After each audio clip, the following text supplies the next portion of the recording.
NPR tutawaongeza hapa.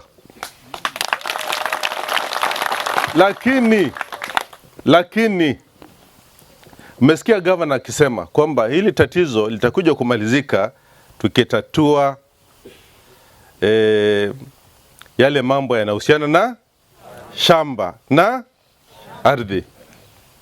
Tuachie governor na county commissioner watafute suluhu kwa mambo ya ardhi, na itafanyika kwa sababu governor amesema na tunamjua. Yeye akisema atatenda.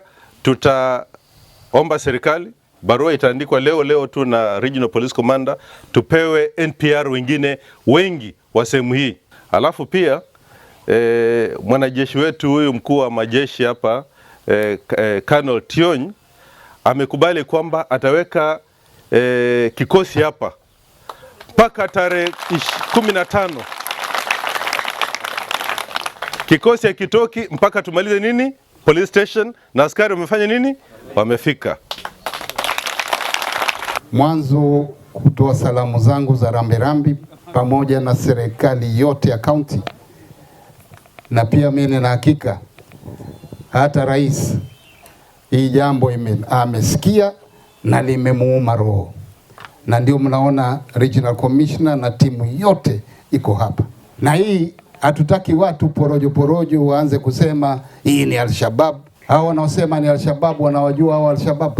Hii ni uhalifu, labda unahusiana na mambo ya ardhi, na hii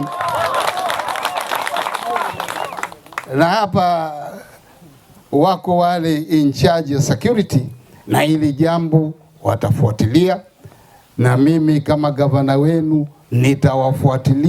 wafuatilie mpaka hawa majambazi waliotenda hichi kitendo washikwe.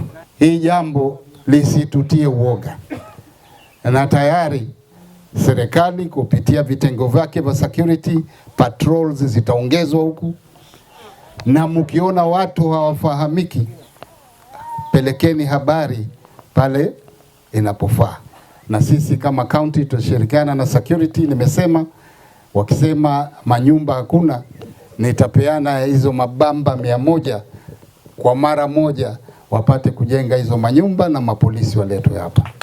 Sisi wamama tumehangaika na watoto. Usiku tunatoroka, tunafahamiwa wakati tunalala. Niambie mama, ukiwa na watoto utaenda vipi?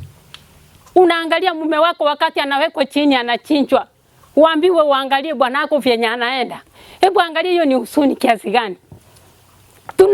Sisi tunaomba kama akina mama, tunaomba mpaka ninatoa machozi, kwa sababu sisi wa mama tunahangaika. Tafadhali kilio kivike mwisho, tumechoka. Angalia